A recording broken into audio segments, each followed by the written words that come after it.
Israel में एक अकाल पड़ गया। एलीमेलेक, नाओमी और उनके पुत्र भोजन की खोज में मोआब को गए। एलीमेलेक मर गया। पुत्रों ने मोआबी स्त्रियों ओरपा और रूत से विवाह कर लिया, तब पुत्र भी मर गए। तीनों स्त्रियों के पास पति नहीं थे। जब इज़राइल में अकाल समाप्त हो गया, नाओमी ने घर जाने का फैसला किया। मोआब में ही रहो, उसने अपनी बहुओं से कहा, ये तुम्हारा घर है।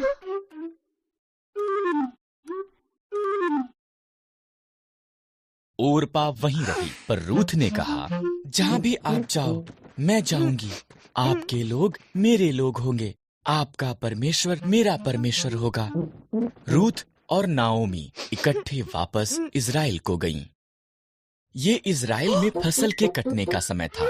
नाओमी ने रूथ से कहा कि वो जाकर खेत में काटने वालों के पीछे फसल को बीन ले। खेत एलीमेलेक के संबंधी बोअज का था। बोअज रूथ के पास आया।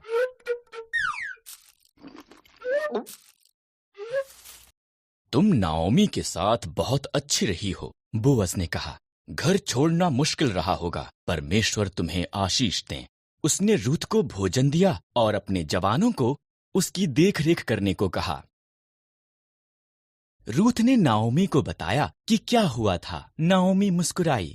जब कोई मरता है, उसका निकट संबंधी उसके परिवार की देखभाल करता है। वो व्यक्ति उनका निकटतम छुटकारा देने वाला संबंधी है। बोअज हमारा निकटतम संबंधी है, उसके निकट ही रहना। इसलिए रूथ बोअज के निकट रही। वो हर दिन उसे और ज्यादा पसंद करने लगा। बोअज ने एलीमेलेक की जमीन खरीदी और नाओमी और रूथ की देखभाल की। तब उसने रूथ को उसके साथ विवाह करने के लिए कहा। रूथ से एक पुत्र ओबेद पैदा हुआ। ओबेद का पुत्र यिशै था। यिशै का पुत्र दाऊद था और दाऊद इज़राइल का महान राजा बन गया।